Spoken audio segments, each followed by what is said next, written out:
Beaucoup prient, beaucoup croient, mais très peu voient réellement Dieu agir. Parce qu'il existe une erreur simple, presque invisible, qui bloque l'action de Dieu dans une vie, même chez les croyants sincères. Dans cet extrait de Frère William Branham, tu vas entendre pourquoi Dieu n'attend pas que tu comprennes, mais que tu le prennes au mot. Pourquoi la promesse est souvent là, mais inaccessible à ceux qui raisonnent là où Dieu demande seulement de croire. Écoute attentivement. I wanted to teach some this week, but you see, when crowds are standing and so forth, it's hard. One of these days, I would like to come back to Jonesboro, go rent some big tent and seat about 10,000 people and set it out here and stay about 2 months so we could have a real revival. Je voulais enseigner un peu cette semaine, mais vous voyez, quand les foules sont debout et ainsi de suite, c'est difficile. Un de ces jours, j'aimerais revenir à Jonesboro, louer une grande tente qui puisse contenir environ 10 000 personnes, l'installer ici et rester à peu près 2 mois, afin que nous puissions avoir un véritable réveil. Et puis, si vous remarquez comment Dieu a promis aux enfants d'Israël qu'il les ferait sortir d'Égypte, après 400 ans, ils étaient descendus là-bas. Joseph avait été emmené là-bas, l'un des patriarches est mort là-bas, mais il a parlé du départ d'Israël. Tous ces patriarches regardaient en avant à l'accomplissement de la parole de Dieu. Comme c'est simple quand on peut simplement croire la parole de Dieu et le prendre au mot. N'est-ce pas simple? Juste l'amour. Si vous l'aimez, l'amour dans votre cœur pour Dieu créera la foi. Si vous aimez vraiment votre mère, si vous aimez votre père, si vous aimez votre mari ou votre femme, cela créera une foi, l'amour pour ma femme. Quand je la quitte, je n'ai pas besoin de... L'homme a toujours essayé de faire quelque chose pour se sauver lui-même. Il n'y a rien que vous puissiez faire à ce sujet. Dieu vous sauve inconditionnellement. Il vous a simplement appelé, prédestiné pour être sauvé. Et certains sont prédestinés à être perdus. La Bible le dit, des hommes préordonnés depuis longtemps à cette condamnation.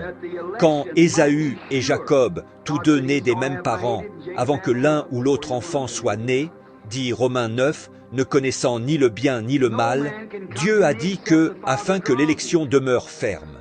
Dieu a dit, j'ai haï Ésaü et j'ai aimé Jacob, avant que l'un d'eux ait fait quoi que ce soit. Nul ne peut venir à moi si le Père ne l'attire. Vous dites, « Oh, j'ai cherché Dieu, je suis allé le chercher. » Non, non, c'est Dieu qui vous a cherché. Pas vous qui avez cherché Dieu. La nature humaine le prouve. Quand Adam a péché, il n'a pas commencé à chercher Dieu, il a commencé à se cacher de Dieu. Et Jésus a dit, « Nul ne peut venir à moi si le Père ne l'attire. » Alors Dieu vous attire d'abord. Combien ici, pécheurs ou saints, ont déjà dit ceci? Je sais que Dieu m'a parlé, essayant de me faire venir à son Fils Jésus-Christ. Levez la main pour voir. Levez simplement la main, pécheur ou saint, peu importe qui vous êtes. Vous voulez dire qu'il y a seulement environ 1/3 de ces gens qui aient jamais entendu Dieu vous parler pour devenir chrétiens? Je devrais changer mon texte et prêcher l'Évangile et appeler tous à venir. Certainement. Sinon, nul ne peut venir à moi si le Père ne l'attire, dit Jésus. Maintenant, celui qui vient, je ne le mettrai pas dehors. Celui qui vient, je lui donnerai la vie éternelle. Maintenant, ce n'est pas seulement d'un réveil à un autre, c'est la vie éternelle. Pour toujours, impérissable, nous sommes semés de la semence incorruptible de Dieu qui ne peut périr. Elle est incorruptible, elle ne peut périr. Et comme Dieu a fait sa promesse, et comment il a amené son peuple. Joseph, là-bas, quand il est mort, a parlé de ses os, pour qu'on ne l'enterre pas là-bas. Il y a une petite semence ici. J'aimerais la laisser tomber un instant, si vous voulez bien supporter cela. Maintenant, ceci est entre les lignes. Vous savez, la Bible est écrite, et les théologiens... J'ai entendu un homme à la radio cet après-midi nier la guérison divine. Il a dit, « Amenez-moi un petit bébé ici, laissez-moi faire une égratignure sur son bras, que ces guérisseurs divins viennent et la fassent disparaître, alors je croirai à la guérison divine. » Oh là là, cet homme devrait être dans un service psychiatrique du sabbat. C'est vrai. Eh bien, j'ai un enfant de 6 ans qui en saurait plus que ça. Mais voilà. Eh bien, certainement, c'est le même esprit qui disait, quand ils ont mis un chiffon sur les yeux de Jésus et l'ont frappé sur la tête. Maintenant, toi qui es prophète, dis-nous qui t'a frappé. Le même qui disait, alors qu'il était pendu à la croix, Maintenant, si tu es le Fils de Dieu, descends et nous croirons. Jésus a dit, « Je ne fais rien que le Père ne me montre d'abord, et quand le Père me le montre, alors je fais cela. » Autrement, il ne jouait pas le clown pour les gens. Ce n'est pas un spectacle de scène, un numéro de music hall. C'est la puissance de Dieu pour le salut de ceux qui croient. Maintenant, laissez-les tranquilles. Les aveugles conduisent les aveugles. Ils tomberont tous dans la fosse. Maintenant, Jésus a dit, et les Écritures déclarent que Dieu a caché cet évangile aux yeux des sages et des intelligents. Ainsi, vous ne le connaîtrez jamais par la théologie. Et il l'a révélé aux enfants, à ceux qui veulent bien apprendre. Est-ce juste? Alors, souvenez-vous, c'est caché aux gens intelligents. Vous ne le connaîtrez jamais. Vous ne le connaissez pas par votre théologie, par votre éducation. Vous le connaissez par la foi. Vous y croyez. Et la foi est quelque chose que vous ne pouvez pas voir ni connaître par les sens. Regardez maintenant cette petite chose simple, une chose ici. Là derrière, dans ma petite vieille caverne à Greensville, combien de fois le Saint-Esprit est descendu, révélant des choses. Assis là, à pleurer. Quelque chose, Dieu faisant mention de difficile à voir. Vous ne pouvez pas le voir avec l'œil naturel. Vous ne pouvez pas le discerner directement dans la lettre. Avez-vous déjà lu... Combien parmi vous avez déjà lu une ligne de votre épouse? Quand j'étais en Afrique, ma femme m'écrivait des lettres. Elle disait « Cher Marie, ce soir je suis assise ici en train de penser à toi. Je l'aime. Quand j'ai quitté la maison, je n'ai pas eu besoin de dire « Maintenant, écoute, ne sors avec personne d'autre. Je suis ton mari, et ne fais pas ceci, ne fais pas cela. Je n'ai pas besoin de faire ça. Elle m'aime et je l'aime. Et je dis « Au revoir, chérie, prie pour moi. » Je pars. Elle sait simplement. C'est comme ça. Elle agit simplement ainsi. C'est bien. Je fais la même chose parce que je l'aime. Elle m'aime. Alors c'est simplement une histoire d'amour. C'est de la même manière avec Dieu. Je prends simplement sa parole et c'est tout ce qu'il y a à cela. Peu importe quoi. Mais quand elle m'écrit une lettre, elle peut retenir un peu, être un peu réservée. Et elle dira certaines choses. Mais maintenant, pendant qu'elle parle dans la lettre, je lis cette lettre. Mais je lis aussi entre les lignes. Je sais de quoi elle parle. Je peux lire entre les lignes. Maintenant, il y a beaucoup de cela dans cette grande histoire d'amour qu'est la Bible. Lisez entre les lignes. Là se trouve le travail de la charpente. La Bible est la charpente. Mais le Saint-Esprit est en train de bâtir l'édifice maintenant. Certainement, la structure est assemblée et ça a l'air comme ceci, comme cela et comme cela. Mais le Saint-Esprit l'ajuste, la met en place. Tout comme le temple de Salomon a été taillé partout dans le monde. Un bloc était taillé de cette manière, un autre taillé de cette manière. Quand ils sont venus ensemble, chaque pierre est allée exactement à sa place, sans le bruit d'une scie ni le son d'un marteau. La grande église du Dieu vivant est faite de pierres, nées de nouveau, taillées. C'est vrai. Un de ces jours, la persécution va tomber, et tout un groupe de ces ecclésiastiques froids et indifférents se coaliseront sous une confédération d'églises, et nous serons rassemblés ensemble, fondus ensemble dans une seule chose commune. Remarquez maintenant, comme Job quand il était vieux, il était assis là, et sa femme lui a dit « Job, pourquoi ne maudis-tu pas Dieu et ne meurs-tu pas ?» Il avait l'air misérable, assis sur un tas de cendres, se grattant avec un tesson de poterie, se grattant les ulcères éclatés partout sur lui. Satan l'avait frappé, avait mis des furoncles sur tout son corps, avait tué ses enfants, pris tout ce qu'il avait. Certaines personnes auraient non pu dire, comme ils l'ont fait alors, « Cet homme-là est un horrible pécheur ». Mais Dieu traitait avec un saint, pas avec un pécheur. Alors Job savait dans son cœur qu'il n'avait pas péché. Puis ses membres d'église sont venus et se sont assis 7 jours, le dos tourné vers lui. Quelle consolation! Les jours des miracles sont passés. Job. Mais Job, lui, savait autre chose. Il tenait bon. Puis Dieu envoya Élihu. Nous avions, au temps jadis, ceux qu'on appelait Élihu. Et là, Dieu, le représentant de Christ, qui vient. Il n'accusa pas Job d'être un pécheur secret. Mais il dit à Job, alors que Job observait les arbres qui meurent et reviennent à la vie, il dit, « Un homme se couche, il rend l'esprit, et où est-il? Ses fils viennent pour l'honorer, il ne s'en aperçoit pas. » Et Élihu lui dit en d'autres termes quelque chose comme ceci, « Tu vois, la fleur ne pêche jamais, le blé et les choses se reproduisent pour la vie ici sur la terre. Mais il va venir un juste qui se tiendra dans la brèche entre l'homme et Dieu, qui posera une main sur l'homme pécheur et l'autre sur le Dieu saint, et fera le pont. Alors l'homme se relèvera. Alors, quand Job a saisi cela, il s'est levé. Oh, j'aime ceci. Il s'est levé, il s'est secoué. Les éclairs ont commencé à jaillir, les tonnerres ont grondé. Un prophète est entré dans la bonne ligne avec Dieu. Quelque chose se passe. Il s'est tenu debout et a dit « Je sais que mon Rédempteur est vivant et qu'il se lèvera le dernier sur la terre. Quand même cette peau sera détruite, dans ma chair, je verrai Dieu, que je verrai pour moi-même, et mes yeux le verront, et non un autre. » Remarquez, un prophète meurt. Laissez-moi laisser tomber ici quelque chose entre les lignes, pour vous, juste un moment. Puis nous conclurons. Je n'aurai pas le temps d'arriver au texte. Remarquez bien, quand Job mourut, il précisa l'endroit de sa sépulture et fut enterré en Palestine. Le plus ancien livre de la Bible, c'est Job. Ensuite vint Abraham. Après la destruction antédiluvienne et ainsi de suite, ils sont descendus de Babylone, de la tour de Babel, vers le pays de Shinéar. Là, Abraham reçut la promesse. Puis, quand Sarah mourut, l'épouse et bien-aimée d'Abraham, il acheta une parcelle de terre. Ils ne voulurent pas la lui donner parce qu'ils voulaient être sûrs. D'accord, penseurs de l'Écriture, mettez votre esprit au travail maintenant. Observez ceci. Il acheta un lopin de terre au même endroit où Job était enterré, afin d'y enterrer ses morts hors de sa vue. Et Sarah fut enterrée là.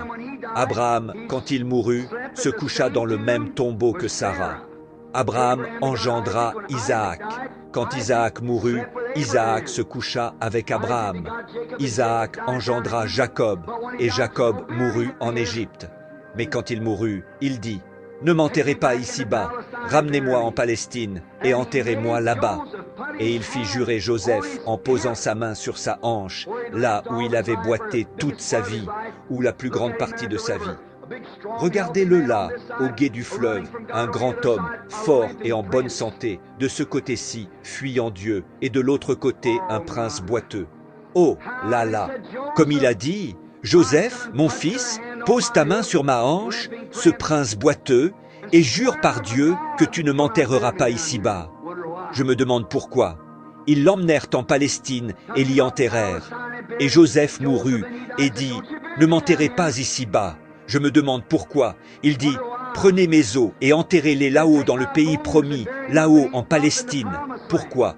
Ce n'est pas écrit en toutes lettres, c'est entre les lignes. C'étaient des prophètes. Ils savaient ce qui allait arriver. Puis vint Jésus, celui que Job avait vu, son Rédempteur. Et il voulait être enterré de la même manière que Job, au même endroit que lui, de la même façon que lui. Ainsi, quand Jésus vint, le matin de Pâques, quand il sortit du tombeau, il est écrit que beaucoup de saints qui dormaient dans la poussière de la terre ressuscitèrent, sortirent des sépulcres, entrèrent dans la ville et apparurent à plusieurs.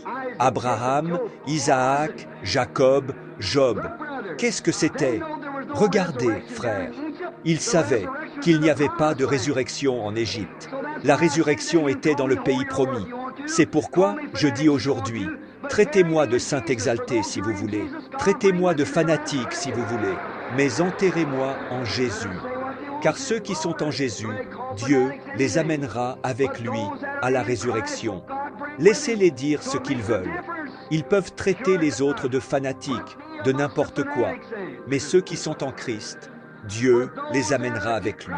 Ainsi, cela fait une différence. Bien sûr que oui. Alors, mettez-moi au milieu des fanatiques, dans ce cas. Car ceux qui sont en Christ, eh bien, sont-ils des fanatiques? Tous ceux qui veulent vivre pieusement en Jésus-Christ seront persécutés. Amen. Oh, les voilà, Dieu agissant avec les enfants d'Israël. Quand il les eut amenés là-bas dans le désert, pour les en faire sortir, ils se mirent à murmurer. Comme ils oublièrent vite tous les signes que Moïse avait faits. Comme ils oublièrent que Dieu lui avait dit, « Maintenant, Moïse, je t'envoie là-bas, je te donne 2 signes à accomplir, et quand tu les feras, ils croiront en toi. » Moïse avait dit, « Je ne parle pas très bien, Seigneur. » Il dit, « Eh bien, je te donnerai des signes, et quand tu feras ces signes, ils te croiront. » Et il fit les signes une seule fois. Et tout Israël suivit. Et qu'y avait-il avec Moïse? Une colonne de feu. J'enverrai mon ange devant toi pour te garder en chemin. Non seulement cela, mais je vais le laisser là de telle manière que le peuple pourra le voir. Le même Saint-Esprit aujourd'hui, le même ange de Dieu aujourd'hui, les signes et prodiges exactement de la même manière. Un peuple séparé, appelé à sortir, en marche vers un pays promis. Jean 14, dans la maison de mon Père, il y a beaucoup de demeures. Je reviendrai et je vous prendrai avec moi. Nous sommes en route, remarquez. Et comme ils oublièrent vite les miracles, tout comme les gens le font aujourd'hui quand l'épreuve arrive. Puis, remarquez encore, les sources commencèrent à manquer dans le désert, et ils ne trouvèrent rien à boire. Et comme l'esprit charnel s'empara vite de cela, Dieu dit à Moïse, « Va, parle au rocher. » Parler au rocher? Eh bien, c'est l'endroit le plus sec de tous les endroits secs. Comme cela aurait semblé insensé à l'esprit charnel, parler au rocher, eh bien, c'est la chose la plus sèche qu'il y ait, plus sèche que tout le reste du désert. Et si nous sommes allés partout et n'avons pas trouvé d'eau, qu'entends-tu par là sortir de l'eau de ce rocher? C'est ainsi qu'ils pensent. Eh bien, cette bande de fanatiques, si Dieu doit faire quelque chose, c'est l'endroit qui a l'air le plus sec. Mais Dieu l'a fait quand même. Et il parla au rocher, et le rocher donna ses eaux, sauvant ce peuple en péril. Et aujourd'hui, ce rocher, c'est Jésus-Christ qui a été frappé pour vous. Parlez-lui. Peut-être que vous avez été partout, peut-être que vous avez tout essayé. Mais ce soir, parlez au rocher. Il fera jaillir ses eaux pour le salut ou la guérison, pour tout ce dont vous avez besoin. Croyez-vous cela? Que le Seigneur ajoute ses bénédictions sur vous pendant que nous inclinons la tête pour un moment de prière, tandis que Sœur Reed ou quelqu'un viendra au piano, ou à l'orgue, ou autre. Oh, ce soir, si nous cherchions à voir Jésus, vous connaissez ce vieux cantique, « Je veux voir Jésus, pas vrai ?» Eh bien maintenant, il est avec nous. Qu'en sera-t-il quand nous le verrons? Il a dit, « Encore un peu de temps, et le monde ne me verra plus, mais vous me verrez. » Je serai avec vous, même en vous, jusqu'à la fin du monde. Comme c'est merveilleux. Ayez maintenant la foi. Croyez de tout votre cœur. Soyez bien certains ce soir. Son esprit travaillera avec son peuple. Je serai avec vous. La Bible dit que, quand le Saint-Esprit sera venu, il vous rappellera ces choses que je vous ai dites et vous annoncera les choses à venir. C'est là l'œuvre du Saint-Esprit. Ici, je sais qu'un jour, ce Jésus qui agite au travers de ces petites lampes ternes que nous sommes, ces petites lumières, comme un petit lampion à côté de ce qu'il est, lui le grand projecteur d'1 million de watts, mais ces petites lumières, qu'elles brillent pour le monde pendant que sa puissance agit au travers de nous. Un jour, il viendra dans un corps visible. Alors, nous le verrons. Père, des gens dans le besoin sont assis ici, ayant besoin de Dieu, ayant besoin du salut, ayant besoin du Saint-Esprit, ayant besoin de guérison pour leur corps. Ta parole est la vérité, ô Seigneur. Or, la parole sans l'Esprit est morte. Mais fais germer cette parole par l'Esprit ce soir, et qu'elle produise 100 pour 1. Si tu te tenais ici ce soir, tu nous dirais, « Je ne peux rien faire si le Père ne me le montre premièrement. » Tu sais ce que ces gens pensent là-dehors. La Bible dit que tu percevais leurs pensées. Tu savais où se trouvait un poisson qui avait une pièce de monnaie dans la bouche. Certainement, le Père te l'avait dit quand tu es arrivé là-haut. Il t'avait dit, « Fais descendre Pierre, qu'il jette sa ligne et prenne un poisson. » Tu n'as fait que lui dire. Car tu as dit toi-même, Seigneur, que tu ne faisais rien que le Père ne te montre d'abord. Quand le Père me montre, alors j'agis. Comme c'est simple. Comme les incrédules se sont levés en ce jour-là, disant qu'ils fassent ceci, qu'ils guérissent tous ceux de Bethesda, qu'ils fassent ceci ou cela, et nous croirons en lui. Descends de la croix, dis-nous qui t'a frappé sur la tête. Non, tu n'as fait que ce que le Père t'avait dit, et tu as dit, les œuvres que je fais, vous les ferez aussi. Et s'ils ont appelé le maître de la maison Béelzébul, combien plus appelleront-ils ainsi ceux de sa maison? Mais heureux êtes-vous quand vous êtes persécutés pour la justice. Bénis cette petite église ce soir. Tu connaissais les péchés de la femme. Tu connais les choses. Tu sais où cette maladie a frappé un jour. Nous sommes des hommes à deux voix, Seigneur. Je prie, ô Dieu, que tu viennes ce soir dans ta puissance et que le Fils de Dieu vienne sous la forme du Saint-Esprit et éloigne chacun ici. et que le Saint-Esprit oigne ton serviteur, Seigneur, afin que la puissance et la parole de Dieu soient accomplies. Quand nous te voyons marcher sur les bords de la mer de Galilée et à travers les rues de la ville, tu ne pouvais faire que ce que le Père te disait de faire. Et puisse-t-on accomplir la volonté de Dieu ce soir en faisant ce que le Père nous dit de faire. Bénis les gens partout où tu les vois, car nous le demandons au nom de Jésus. Amen. Dieu n'a jamais changé sa parole. Ce qui change, c'est la manière dont nous y répondons. Si ce message t'a parlé, prends un moment pour l'accueillir dans ton cœur, pas seulement dans ton intelligence. Partage cet extrait à quelqu'un qui lutte encore à croire quand tout semble sec. Et abonne-toi pour ne manquer aucun message qui ramène à une foi simple, vivante et puissante.